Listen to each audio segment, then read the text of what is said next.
Welcome to Ludology, a podcast about the why of gaming, with your hosts Ryan Sturm and Jeff Engelstein. Ludology, episode 26. Epic Games. Hello, everyone, and welcome back to Ludology. This is Ryan Sturm here with Jeff Engelstein, and we're very excited about today's episode because we have a great topic and a great guest with which to discuss it with. We are very pleased today to be joined by Dr. Lou Pulsipher, a game designer, and I guess you characterize him also as a game theorist.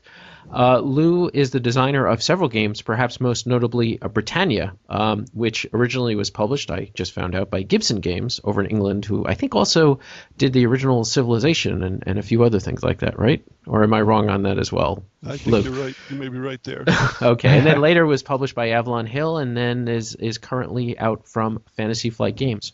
So Lou, thank you very much for joining us. Maybe you can give our listeners a little bit of your background. Well, I've been playing games for about 50 years, which tells you how old I am. I like to design games. My favorite game is the game of designing games. But I seem to write a lot about games. I wrote a lot about role-playing games in the 70s and 80s. And then I dropped out of hobby gaming for 20 years, which I think must be unique. I did not see Britannia played until 2004. It originally came out in 1986. The published version I didn't see played until 2004. Wow. And at that point I said, no way, because people were doing things that were not in my original draft, which have been fixed now in the Fantasy Flight version. But that's the kind of thing that happens with games. But I came back to games because I realized that the thing I've done in my life that delivers the most pleasure to people is designing games that they then like to play. And so I've been designing games, but also writing. I have written a book about game design based on my experience with teaching video game design to college students. And that's where this Epic Games business comes in. Yeah, and we were fortunate enough to get a sneak peek at one of the chapters, a chapter actually about Epic Games, and that really gave us a lot of meat here for our discussion. We want to get into today, what is an epic game? And so we started with, what is an epic? Core definition of an epic is that it comes from long poems, the typical heroic poems that you think of when you think of things like Beowulf or Gilgamesh. And they usually go back to ancient oral traditions and narrate the deeds and adventures of heroic or legendary figures or the history of a nation. And just more generally, they are heroic or grand in scale or character.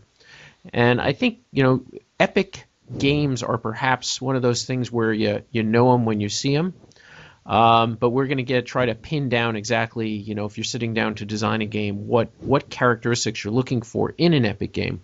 But before we get into that, I'll just kind of throw out the question of, do you guys like epic games, or what place do you think epic games kind of have in the library of games that are out there? Well, for me, I know that when I was reading Mr. Pulsipher's article and just looking at all his different criterion, it was really illuminating for me, because it's something that I always think about is, what do I really love about games and what makes a game a great game? And I recently made a list of my top 50 games for my podcast, and in looking at that, I found a lot of them meet your criterion for epic games, and made me really think about that. I really love to play epic games. In fact, I think over half of my top 20 games were epic games, because that's really, out of gaming, that's, I think, one of the best experiences, is a game that can be defined as epic. Well, an epic game takes you away from the ordinary world. And, some people, for example, when they read novels, they want to read epic fantasy or something that's epic. History, of course, it can be epic. You can have personal epics, but you can have national epics as well. And in the same way, I think some people don't want to play ordinary, this is what happens in typical lives games any more than a lot of people don't want to read ordinary, this is what happens in everyday lives books. But some people do. Yeah, I think going back, I'm always reminded of on the D6 Generation podcast. There's a gentleman, Craig Gallant, and he constantly, kind of pokes gentle fun at folks that want to play games like Factory Manager and things like that. It's like why would I want to in my free time go and just run a factory making widgets, or games about office politics or things like that. I agree 100%. Yeah, I remember when I first played The Sims and how great it was, and then you'd explain to people, you have to go to the bathroom, and then you have to go to work, and then you have to clean your house, and then people would stare at you and like, and why is that fun? That sounds like ordinary, boring life, right? So epic games, we've decided that it's definitely a good thing to be an epic game, but I think one thing that we should make clear is that there's definitely a separation between what makes a game epic and what makes a game a great game. And I think these are certainly different categories. You can have an epic game that's terrible and a great game that's not epic. Would you agree? Oh, yes. 100%.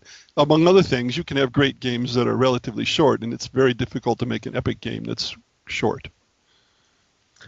So I think we should get into the meat of this discussion that I think from our thoughts that we gathered together, and that is what makes a game epic.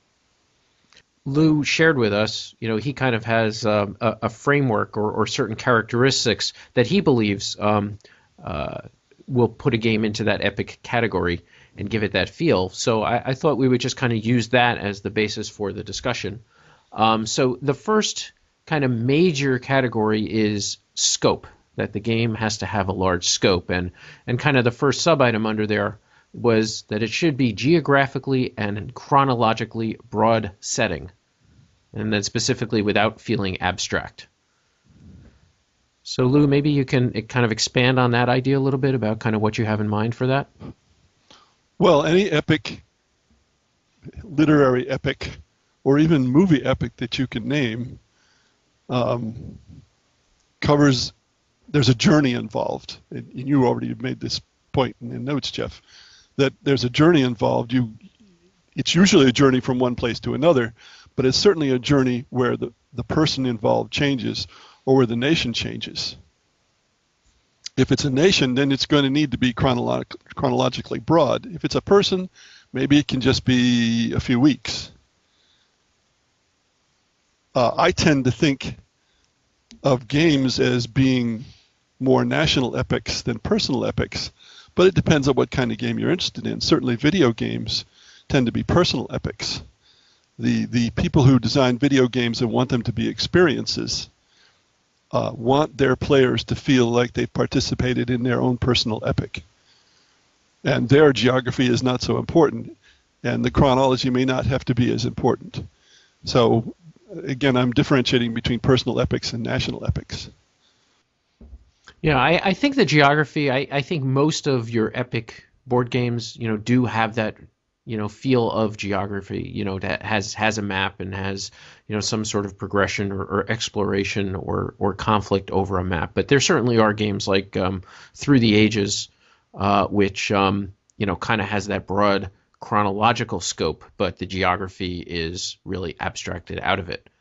Although I do know some people that feel that detracts from their connection with the game, having the lack of a geography.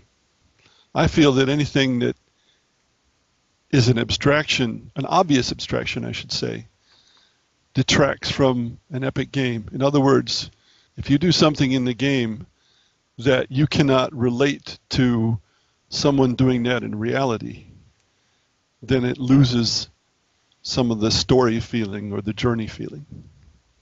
Yeah, I think that a lot of these things that we're going to be talking about kind of point in the same direction, which is having an emotional connection to what's going on. And for me, when I think of an epic game, and we'll certainly get into this more later, but I mean, I at the end of it, I like feeling kind of wrung out.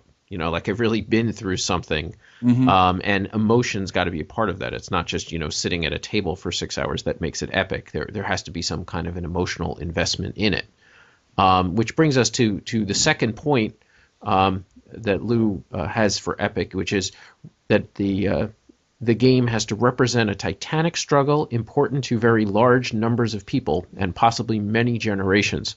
And it also, that relates to the theme that it has to be not mundane, but, the stakes have to be high, that things have to appear that they matter. Yes, and again, when I wrote this, I think I was thinking in terms of board games, which are more national epics than personal epics. But from a person's personal point of view, you can have a titanic struggle. A quest can be a titanic struggle. It won't be important perhaps to very large numbers of people, but it'll be important to the person who's participating. Yeah, and when I was thinking about this one, I was thinking about different games that might fit into this category. And obviously, the larger epic games that involve warfare or where you're kind of plotting the course of a nation, factor into this. But as you said, there's, the smaller scale individual stuff, but those are much fewer in terms of games. And I was really kind of hard pressed to think of some that fit into this. One that I kind of went back and forth on, I don't know if you're familiar with it, is the Knizia cooperative Lord of the Rings game, which is, very much, although it's, set against that larger backdrop of having higher stakes, it's very much about these 4 or 5 characters that the players are controlling as you move through. And I'm not quite sure if that moves all the way into epic, that game. Have you guys, either of you, played that one and have any thoughts on that? My thoughts of that game is it definitely, you can feel that it's a Reiner Knizia game in that there is, as much as the production of the game is nice, when you play the game, I think with a lot of people I've introduced it to you, there's that disconnect that we were just talking about earlier of, playing, you have to play heart cards and ring cards, and what you're doing mechanically in the game doesn't really feel like it's connecting to accomplishing these dangerous events. Your hobbits are overcoming them, by playing 2 ring cards. It has that disconnection that we were talking about earlier. The Lord of the Rings, the story itself, is one of those that's both a national or epic, international epic, I suppose you could say, and a personal epic, because the book, The Lord of the Rings, is a story of Sam's journey, not Frodo's, Sam's. Now, the Lord of the Rings movies became a story of Frodo's journey, but even more, they became the story of Aragorn's journey. But still, it was both the story of one person's journey and the story of the rescuing of the entire world. I don't think epics have to be about rescuing the entire world, but a national epic has to be about rescuing the nation, whatever the nation may be. Yeah, and that was something that I was really interested in as I was thinking over your article, in that, these requirements. And I am a Eurogame fan, and a lot of these descriptions that you said, one of them being feeling too abstracted, which is definitely a complaint leveled against Eurogames. So the question that immediately posed itself to my brain was, is it possible for Eurogames to have an epic feel or to be considered epic? And in thinking over of that, you were just talking about Reiner Knizia. One that I think might qualify, although I'm sure many would argue with me, is Euphrates and Tigris, or Tigris and Euphrates.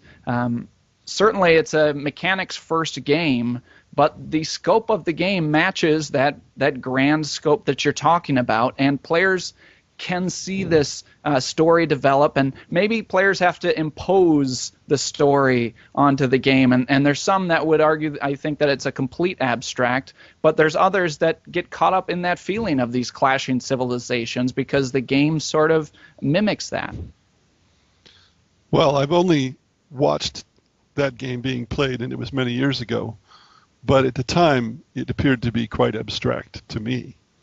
Now, something you said made me think of some players who come to a game and they immediately put themselves into it and imagine that they're there. And then other players, when they play a game, they're playing a game.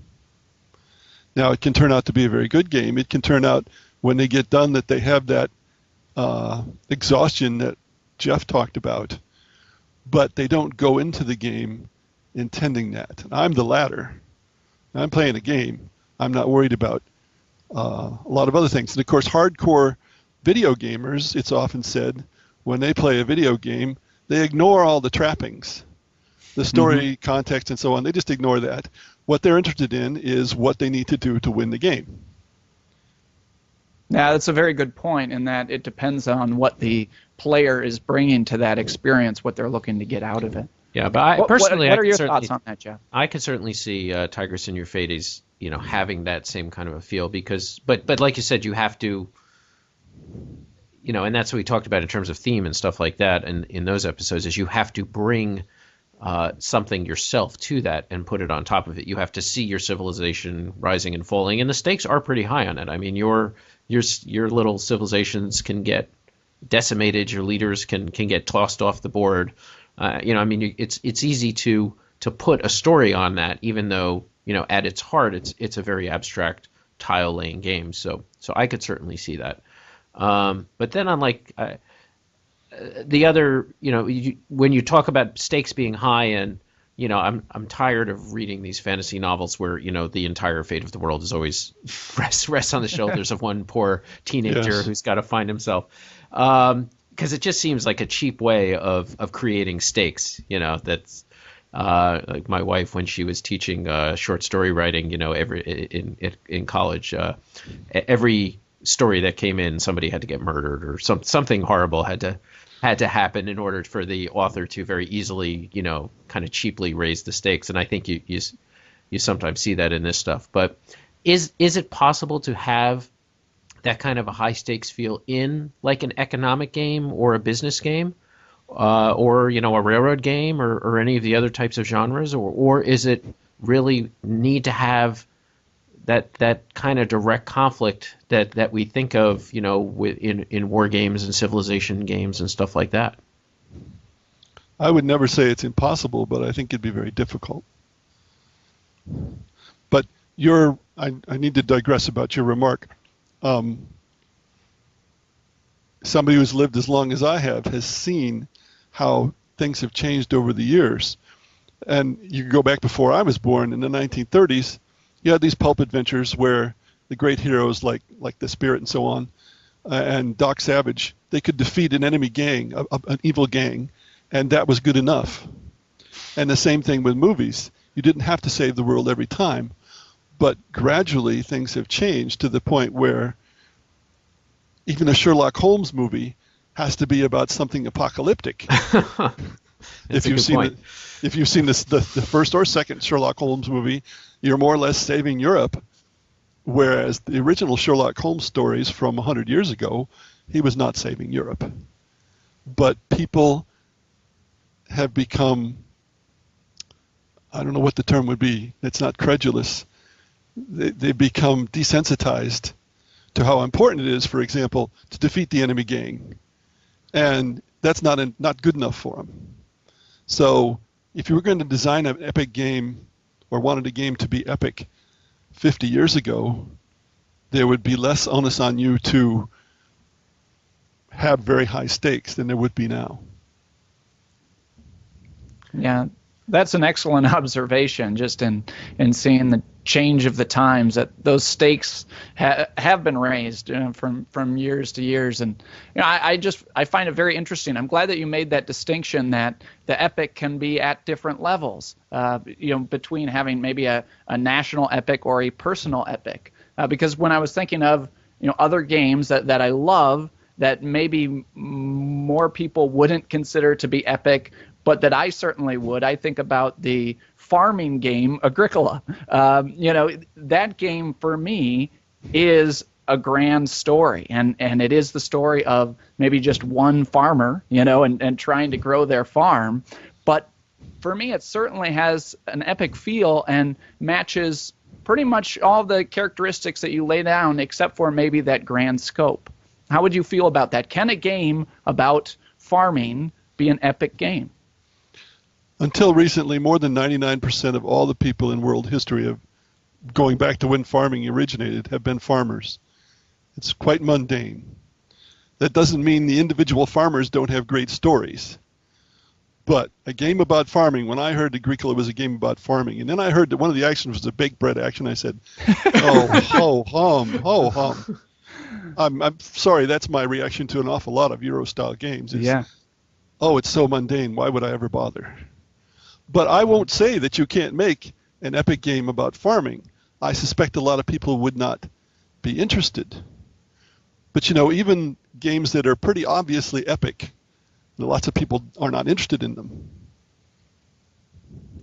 Yeah, in reflecting on what makes a game epic, what started to occur to me is your next point on what makes a game epic, and that is having some sort of an arc. And I think the size of that arc, the amount of arc within a game, the amount of evolution in the game, from the way that it's played to the way that the game changes. For me, that's really what gives a game an epic feel. That's why I can call Agricola an epic game.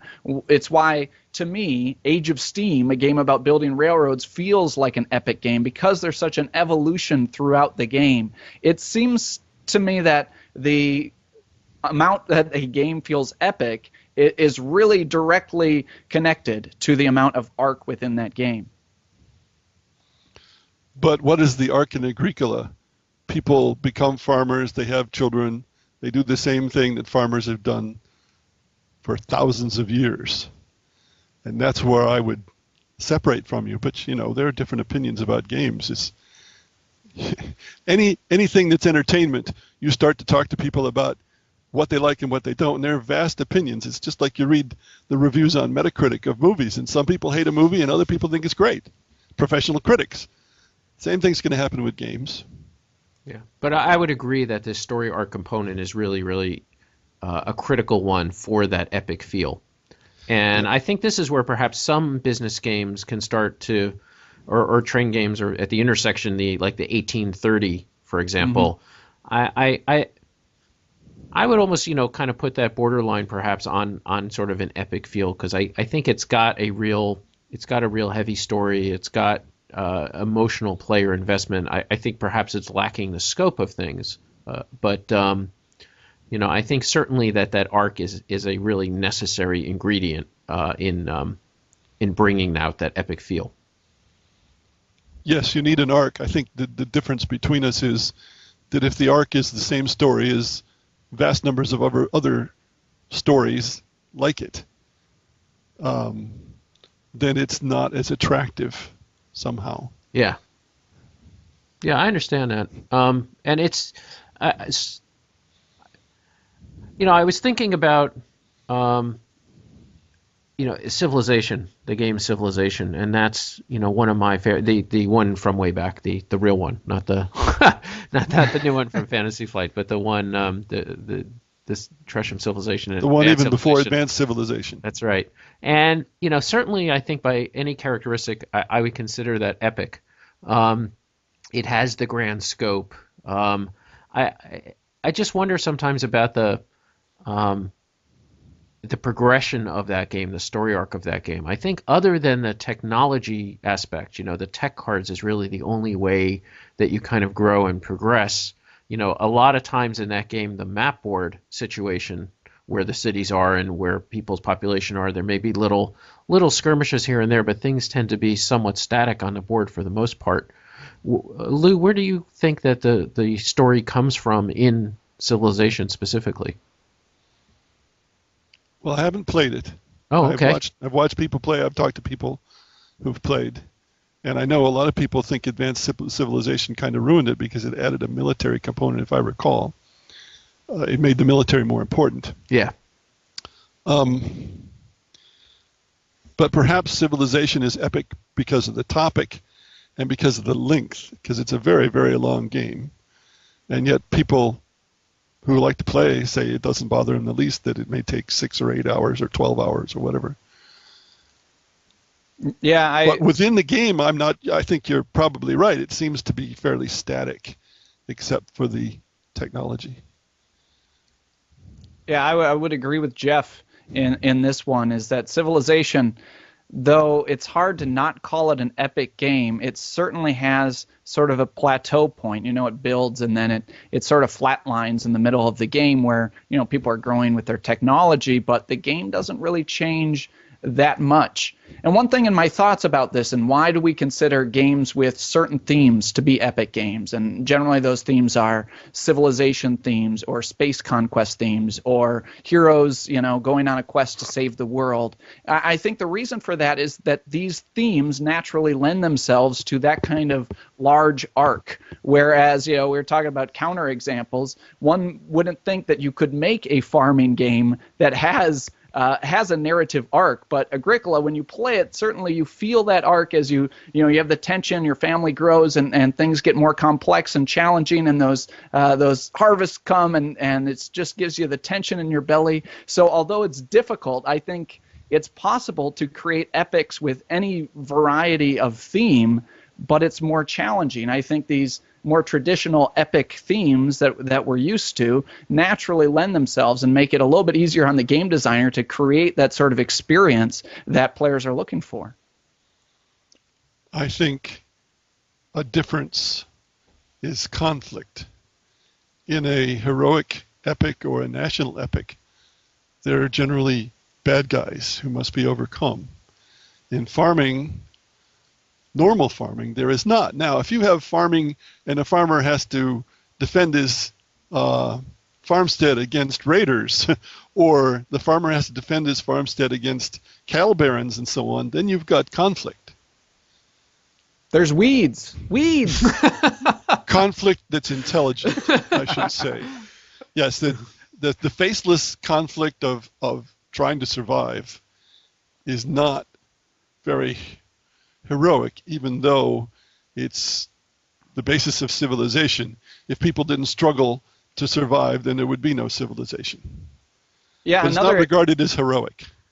Another example I would think of that sort of goes after that same idea you're just talking about having conflict. One genre of game that I think would be incredibly difficult to create and make an epic experience out of is a sports game, like a game about baseball. I mean, you've got the bad guys, you've got one playing against another, but just the structure of a game of baseball in that players are sort of doing the same thing over and over and over and over again. In order to create something that sort of builds to a climax, I think that would be incredibly difficult. Well, or say a college season, I could see it happening. Yeah. I think the key again is if you go back to sports movies. I mean, there's a zillion sports movies, and there's certainly some that have an epic feel, but they always, they always create stakes. They always create high stakes for the individual characters or for the team as a whole, and usually you can't just do it in one game. There's stuff that goes outside it. That whether it's a political thing or whether it's the personal lives of the players, or and there's preliminary games, like Lou was talking about over a season, that there's a couple of games first and they're really lousy, but then they figure out how to come together and overcome the odds, and you need that kind of progression. I think that within a single game, just isolated on its own, it's difficult to create those kind of stakes that you may need. Yeah, I'm trying to think. I'm a hockey fan, and I'm a football fan, and I'm an international football fan. And I'm trying to think of games that I might have watched and said that was an epic game. It doesn't usually come out that way. You might say that was a great game, but not an epic game. Mm-hmm. Well, I mean, the ones I can think of that you point to, and I guess because I'm a Giants fan, but if you look at the Giants-Patriots Super Bowl, but there was stuff outside that the Patriots came in undefeated, and I mean there was so many other storylines that factored into it that I think you'd have to see, rather than just looking at the game in a vacuum, that you need to bring all that other stuff to it to put it into a context. And I think that's kind of what you're talking about, Lou, when you talk about the scope and the emotional investment of the players. Yes. And that brings us actually to the second broad category that you set up in your framework, which is about player commitment. And you had kind of two subgenres, two sub-points in there, which are somewhat related, which is the depth of gameplay, including high replayability, and also sheer length or complexity, or both, of the game. And I think that both of these are really important. not necessarily replayability. I think a lot of epic games, maybe you'll get one or two plays out of them, and if they're long enough and complex enough, that may be enough to still feel epic. But I think that certainly from a depth, a complexity, and a length standpoint, that those are important. I kind of, the analogy that I was thinking of was when you go to the movies again, going back to our the movies. We keep doing that, but I think one of the differences between when you're home and watching something on a smaller TV versus when you go to the movies is just the sheer physicality of the field of view that when you're looking forward, your whole field of view is taken up by the movie, and I think that changes the experience. And I think when you're playing a game, and the analogy is that because of the duration of the game, because of the focus that you need to give to the game, because of the complexity or the intricacy of the game, that also, basically occupies your whole mental field of view, and gives a game, I think is really important to having that epic feel. If it's a game that doesn't go on that long, or it doesn't, you're just kind of half paying attention to it, I don't think that it's going to be epic in the same way. I have no comment. I just stunned everyone with that analogy. Yes, you made us just speechless with your brilliance, Jeff, on that one. One other factor in here is you talked about replayability, and one thing I always think about with these sort of epic games is the challenge of usually you're trying to create a story, and sort of that line between allowing for a story to develop in a particular way and making sure that the game is able to go down different paths. You want this sort of the same thing to happen every time, yet you want it to be different. And one game I think that does that brilliantly, my new game love, is Twilight Struggle. Twilight Struggle is able to get you to go down the path of history, but it allows for a different way to create that path each time, and allows for real player choice. I think that's such a challenge for a designer, is treading that line between guiding down a certain path and making sure that the same thing doesn't happen all the time. Well, I can speak to historical games. And back in the day of SPI tried to force the players to follow history, which I always thought was a big mistake and tended to make for not very good games. Mm-hmm. But their point of view was 50% of the people were playing solitaire, and they were playing the game to learn the history. Well, I have a PhD in military history. I read a book. If I want to know history, I don't play a game. Mm-hmm.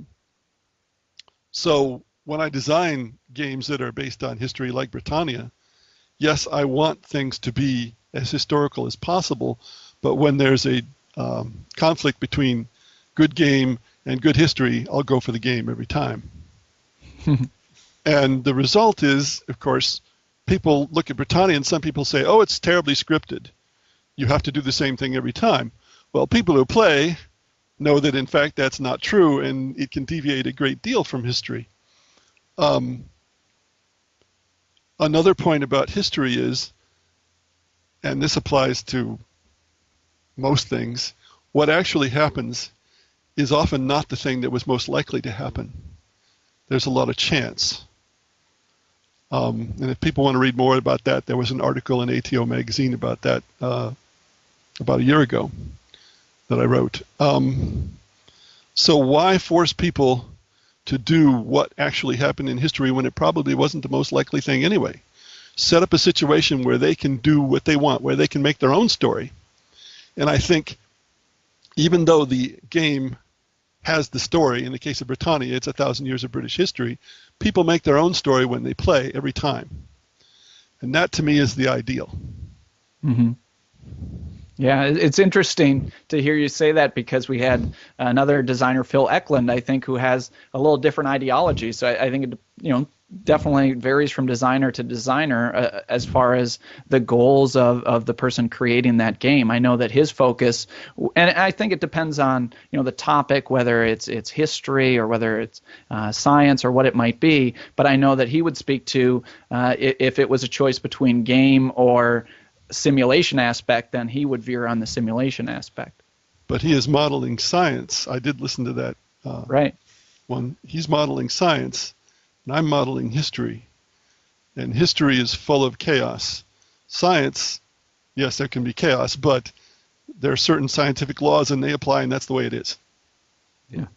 And not to veer too far off topic, but that's one of the things. I'm a big war gamer from way back, and always one of the things that's bothered me a little bit. I think you hit the nail right on the head. Is that when all of these war games, that the historical outcome is kind of considered the standard outcome, and things vary equally kind of on either side of that.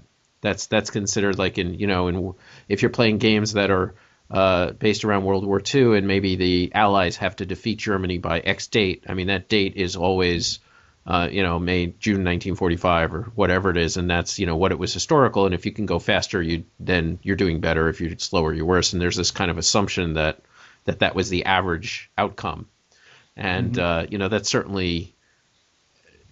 There's no reason that needs to be the case. I mean, there's no reason that you can't just kind of set up the initial forces and just kind of let it go where it is, and then just it makes it more complicated to figure out who's going to win. But I think there's this presumption that history represents what was most likely to occur, as you said. Yes, and you can see that if somebody's designing a game about a particular historical event, and it's very rare or impossible for the game to actually turn out the same way, they're going to get a lot of criticism. Mm-hmm. So if I design a historical game, I'm worrying about effects, not causes, because I don't think you can model causes except in very tactical games. But I do want the game to be one so that if people play well, occasionally it will end up pretty much the way it did in history. Mm-hmm. Okay, well, getting back to the Epic Games, one of the questions, one of the points that we've kind of talked about is the length of the game and how that contributes to the epic feel. Is it possible to have a short game that is epic? And if not, I mean, is there kind of a minimum length of time that you throw out there that would be epic? I don't think you can have a 1 hour epic game. Can you have a 2 hour epic game? Probably not. But I wouldn't try to set a particular level. 3 hours to me would be something where you could have an epic game. But it partly depends on people's points of view. If they put themselves into the game, like we were talking about with Tigris and Euphrat, then they may also be willing to look at it as epic even though it's a shorter game. Mm-hmm. Now, I don't recall how long Tigris and Euphrat is typically. It's usually about 2 hours. Yeah, and thinking about the shortest games that I could think of that had an epic feel, I was right around what you were saying. I think it's about 2.5 hours. 2 hours seems a little too short to get an epic experience, and maybe Tigris and Euphrates might be one possible exception, but I think there's a lot of caveats on that. But we've brought up this analogy of movies so often, and I just thought the rule is 2.5 hours. That's about how long you go see an epic movie for. Most epic movies are about 2.5 hours, which I thought was interesting. And going back to what I said about how things have changed, 4 hour epic movies used to be common. Ben-Hur was 4 hours, and we had an intermission. Now you can't do that. The theatrical releases of the Lord of the Rings movies were limited to 3 hours. And once you watch the extended version, which is 4 hours, you'll never watch the 3 hour version. Well, I don't know. In that third one, there's a lot of hobbits saying goodbye. They probably could have cut out those 30 minutes of hobbits hugging. My wife hates all the close-ups of Frodo looking astonished and this and that. I recently showed my kids, we watched Patton, and they were kind of stunned when all of a sudden it went to an intermission. They didn't know what was happening. They thought the movie had broken. They were threw them off completely. And certainly one of the quote-unquote holy grails that people always talk about coming out with is the Civ Light, the short game that packs the same punch as your long Civilization games. And Martin Wallace took a swing at that, and Seven Wonders recently, and there's a lot of games that try to do that innovation.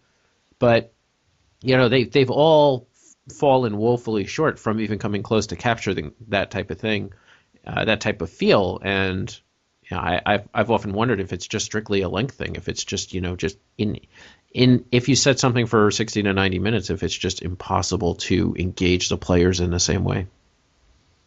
Yeah, it's like Doritos that don't have any fat. It's something that people want, but maybe just can't or shouldn't exist. I looked into making a 2-hour Civ game of some sort, but there are always 4 things that players want in their game, and it's impossible to fit those 4 in and have a 2-hour game. It's just not going to happen. Now, when you were working on Britannia, did you have a kind of a time frame in mind for what you wanted it to play, or you said, this is what I want to accomplish, and just let the chips fall where they may on the time it takes for players to get through it? The latter, I think. Now, at the same, just after I had got Britannia to a pretty good shape, this is 1980. Remember, it's not published until 1986. I designed a game that was all of Europe. And the first time we played it, it took 12 hours. Now, that was clearly too long. But at that time, 1980, people were more willing to play a 4 or 5 hour game, which is where Britannia normally falls, than they are now. I don't know how Britannia would do if it were published today. The tastes are different. The republication sold very well. I was very surprised, and I think Fantasy Flight was too, because they said games aren't normally reprinted, and it was reprinted. But I don't know how much it resonates with younger players because it's so long. And that's something we have to face when we talk about epic games. A lot of people aren't willing to play a game that takes more than an hour, or they're not willing to play a game that takes 2 or 3 hours. And the funny thing is, those same people are willing to play a video game that takes much longer than that. Right. But you can do it in smaller pieces. You don't need to get everyone together and things like that. So there's other factors. But yeah, I mean, these epic games are also what I would call event games. I mean, you have to get a group together and say, okay, today we're going to play this, and this is that's everyone knows in advance what's going on. It's very rare that you'll just have like a game group that gets together once a week, and just one week you'll decide, okay, let's play Britannia this week, or let's play Civilization this week. I think they're more things that, like I said, are events that everyone's looking forward to and everyone kind of gets geared up for and dives into. Yes. Yeah, one thought I have on that, and talking about the length of the game, for me it's not so much the length, but I would like there to be a speed at which the game develops. I think that's an important prospect. And when you talk about playing Britannia on all of Europe, I know I have some friends in my local game group who have 18xx Coast to Coast, which is an 18xx game for the entire America. And for me, it's like I don't think I could get through that game because the speed at which we would progress through the game, I just don't think it's tolerable. I had similar feelings with Twilight Imperium. I was 4 hours into this game, and my fleet had moved like 2 planets. And so just the speed at which the game progresses is important, and I think that's irrespective of the actual length of the game. If a game is long but it continues to move and progress, then I think that's an important factor. Yes, I'm sure you're right about that. And of course, in a particular situation, you can have games of greatly different lengths. I talked about that 12-hour All of Europe.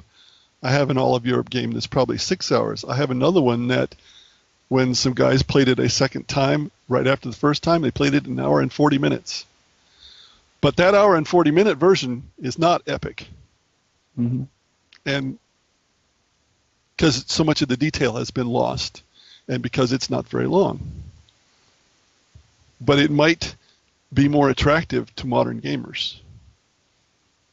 Well, there has to be, it has to be engaging. There has to be a core there. And I think one of the tributes to Britannia is the fact that kind of that the core system that you have in there has been copied so many times. I mean, I can think off the top of my head of like 3 or 4 games that were almost a direct port just into Italy or Spain or the Near East, etc. Plus, certainly it was inspirational for games like, even Vinci and Small World and things like that have that same concept of different nations storming onto the map and with different characteristics. So I think there's an excellent core there, which which is attractive to players even today. So I personally wasn't surprised, even given the length, that Britannia was well received when it was republished.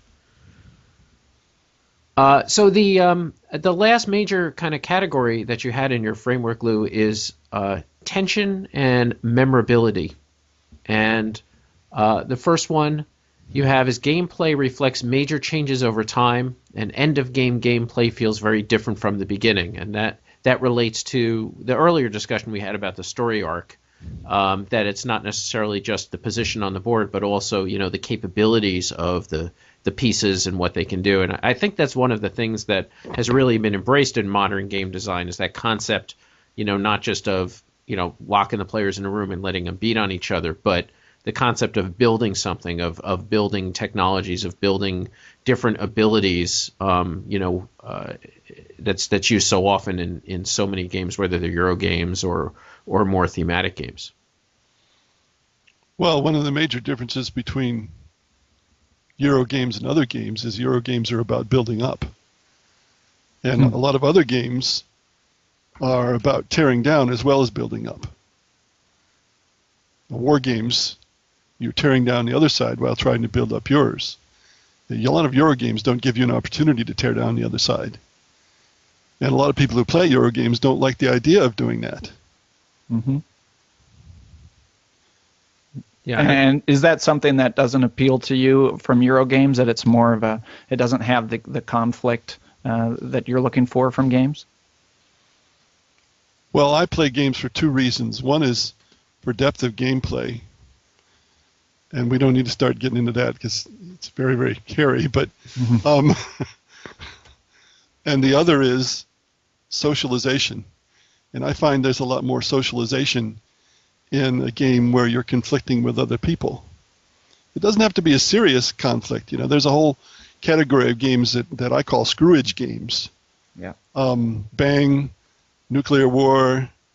Some people would say Munchkin, but I regard it as terribly silly, so I don't bother with it. Pirates games. I have a pirate game prototype that people really like to play, and they point fingers at each other and so on, but it's all in good fun. But there's lots of social interaction there. Mm-hmm.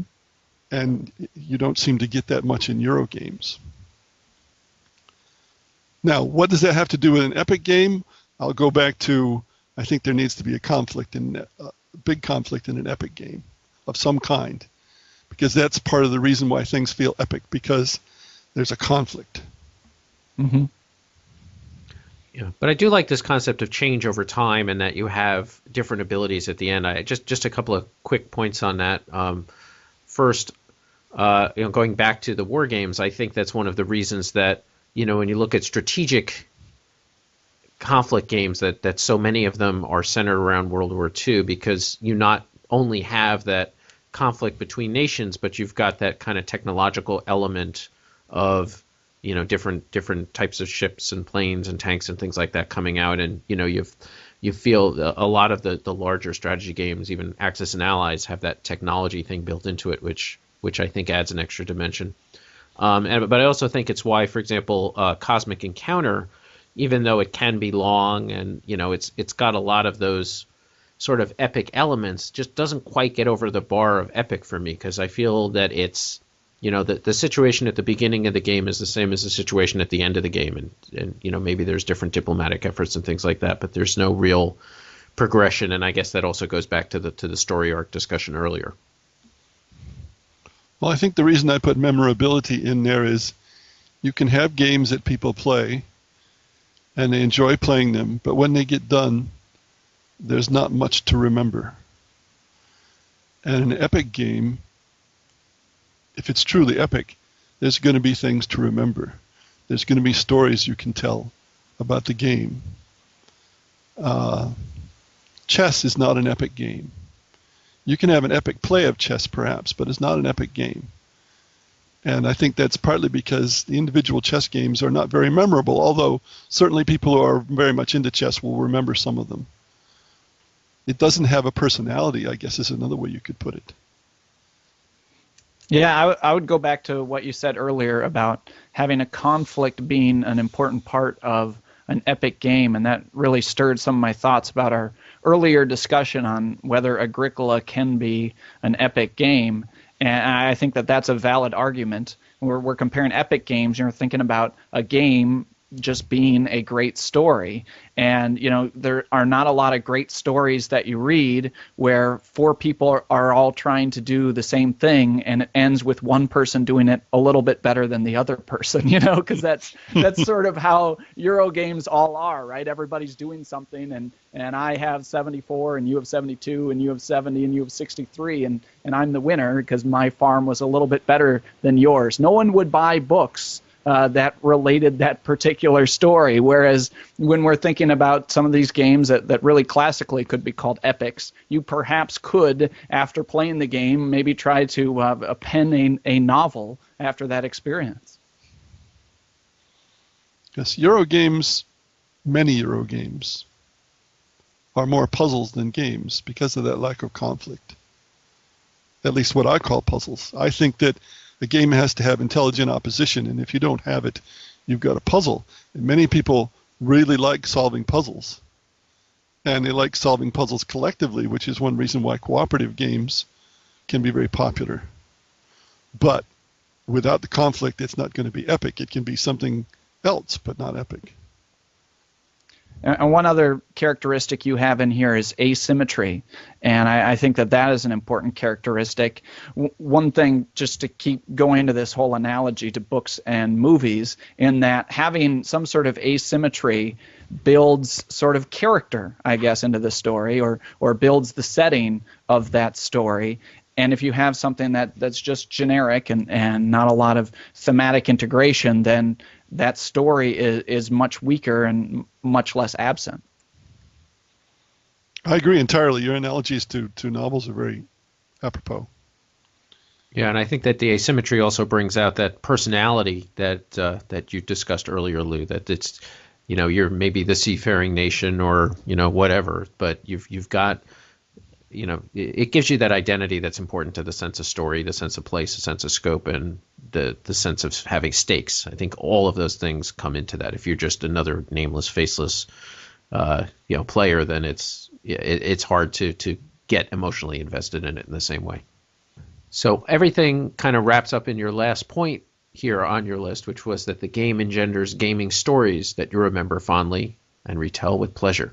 And, we've discussed that somewhat, but, I think that really is kind of like the capstone of all the other points. I mean, for me, those gaming experiences, like Ryan was saying, something where you can sit down later and feel like you could write a book about it, or you try to corner somebody and tell them about the time when this happened or that happened. And, like you feel like you've really been through something. So, I love those gaming stories. Maybe I don't like listening to everybody else's, but I at least like having my own. So I think that's, definitely, maybe not. I think that's definitely something that you want to get out of an epic game, and something that an epic game gives you that a shorter game, although maybe intellectually engaging at the time, isn't going to leave you with that same kind of residue afterwards. And of course, you could say if you're going to play a 4 or 5 hour game, you hope you get something out of it afterward. Yeah, a lot of people say you get when you play a game, you have stories that you can tell. And for me, I don't know, if I tell my gamer buddies about the experience and the story that I had playing Advanced Civilization. But for me, it's more that after Jeff, you talked about that feeling that you have after playing an epic game, and that is sort of the experience that I love from an epic game, that you get to the end of that epic game. And it may not be that you're going to tell this story, but it may be that you just feel like you've experienced a story. And for me, that's what I really love about, we talked about Advanced Civilization maybe missing a story kind of the same arc as some of the other games, but I certainly feel like I've experienced a full story when I've played that game, and some of my other favorite games that I would consider epic. Now, I think I may be jumping ahead here, but one of the questions that came to my mind is, are there some games that are always epic, some that are sometimes epic, and some that are never epic? And Dungeons & Dragons, for example, is not an epic game, but you can have epic adventures. So you can play D&D sometimes, and it's nice we killed some bad guys and so on, but it doesn't grip you. And you can play D&D other times, and you have stories to tell, and you remember what happened. And of course, I was extreme when I played D&D years ago. I haven't done it lately. I would write up the story of the game after I was done. Mm-hmm. But some of those stories were really good and some were not. Yeah, I would also talk about cooperative games. I think that this is part of the real rise of cooperative games, is they allow for all the players to work together and create this sort of epic experience. And you talk about games that can sometimes be epic and sometimes not. I think that that's a perfect example, because when they work, they can be amazing. They can be a real experience that all of the players can sort of feel like they've experienced that story. And when they don't, they can totally fall flat. Yeah, I think it always comes down to what the players are bringing to it. I think, a game may be more likely to result in an epic experience, but, it's nothing is guaranteed. And we've all had, you talked about taste earlier, but we've all certainly had the situation where, some people play a game and just say that it was so epic and, loved it and brought all this stuff, and then, you go playing it and you just don't get nearly the same experience out of it. And that can sometimes go beyond just a question of taste, but, just again, with the movies, sometimes you go to see a comedy and the audience is just totally into it, and that, that enhances the experience for you, independent of the movie itself. And I think it can be the same thing with a game in terms of the group and the personalities and, what people are bringing to it. Yeah, an example I would bring up of what you're just talking about is Arkham Horror. There are some people who absolutely love that game, and they claim it as this great epic narrative experience. And I think it really depends on what people bring to that game. If they come to it wanting to have that experience, and if things sort of work out in the game, and there's a lot of factors of whether that game works or whether it doesn't. I suppose you could put it this way: if people come to a game wanting to have an epic experience, I think some games will provide it, some will provide it sometimes, and some will never provide it.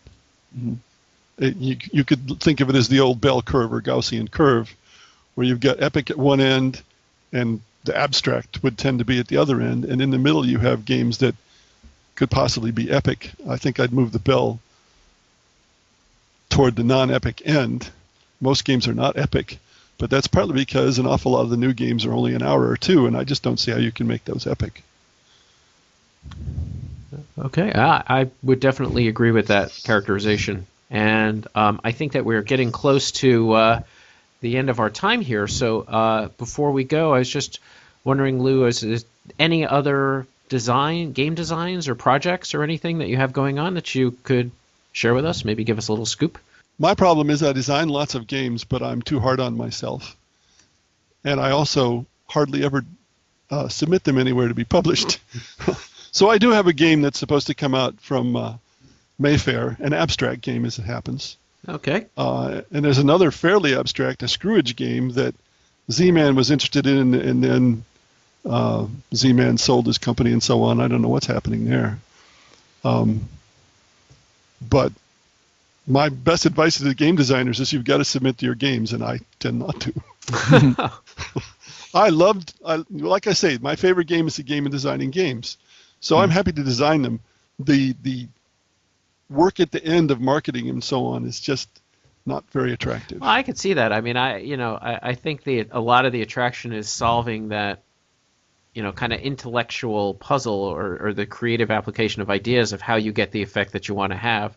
The nuts and bolts of getting it out there in the market, I could certainly see from a game designer perspective of not getting nearly as much satisfaction from that aspect of it as from, the creative challenge of designing it in the first place, especially if you're not trying to make a living doing it.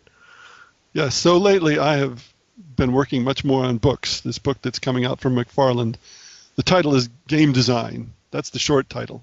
there's a subtitle as well. I didn't give it that title, so I said this is a bit arrogant. having a book just called Game Design.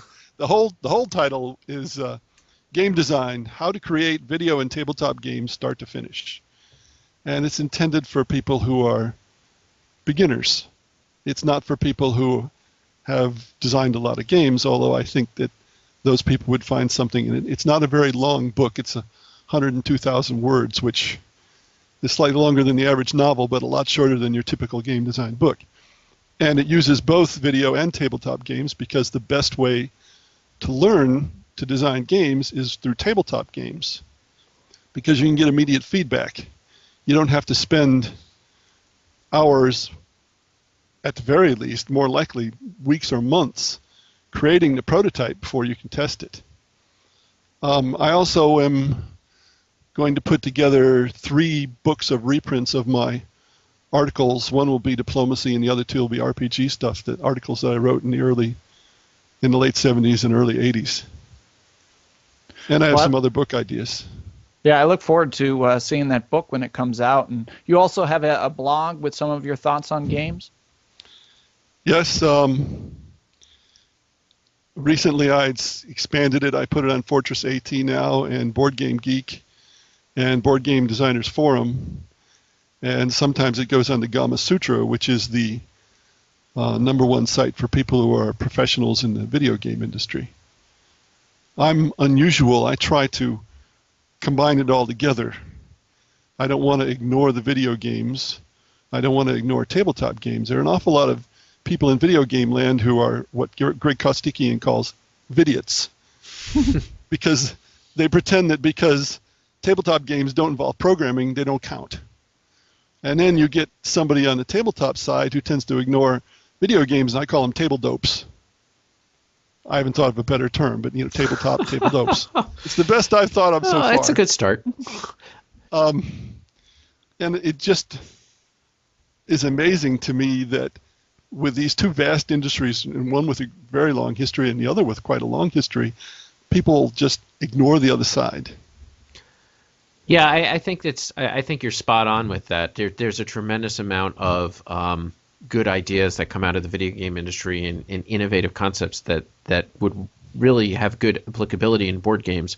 I was gratified by our local college here offers courses in video game design, and they just recently brought on a designer and friend Andy Parks, who just came out with Core Worlds specifically to teach a course for the video game curriculum on board game design.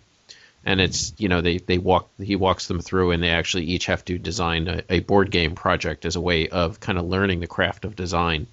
And it doesn't matter how flashy your video game is, it's got to have a good game at the heart of it, and that's kind of what they're starting to recognize, and that there's a lot that can be learned from the board game side of things. So I was pleased to see that. Most of the people who teach game design who are also game designers, and there are very few, most people who teach game design are not game designers, realize that the way to teach people is tabletop games. Brenda Braithwaite, for example, who was at Savannah College of Arts and Design, has gone back into the industry. Unfortunately, many of the video game design programs are essentially a way of attracting people to programming who wouldn't go into programming.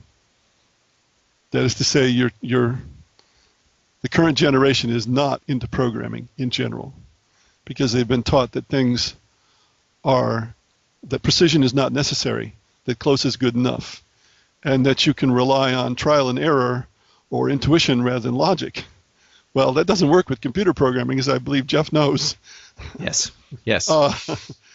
So what happens is that programming has attracted fewer and fewer people at most schools.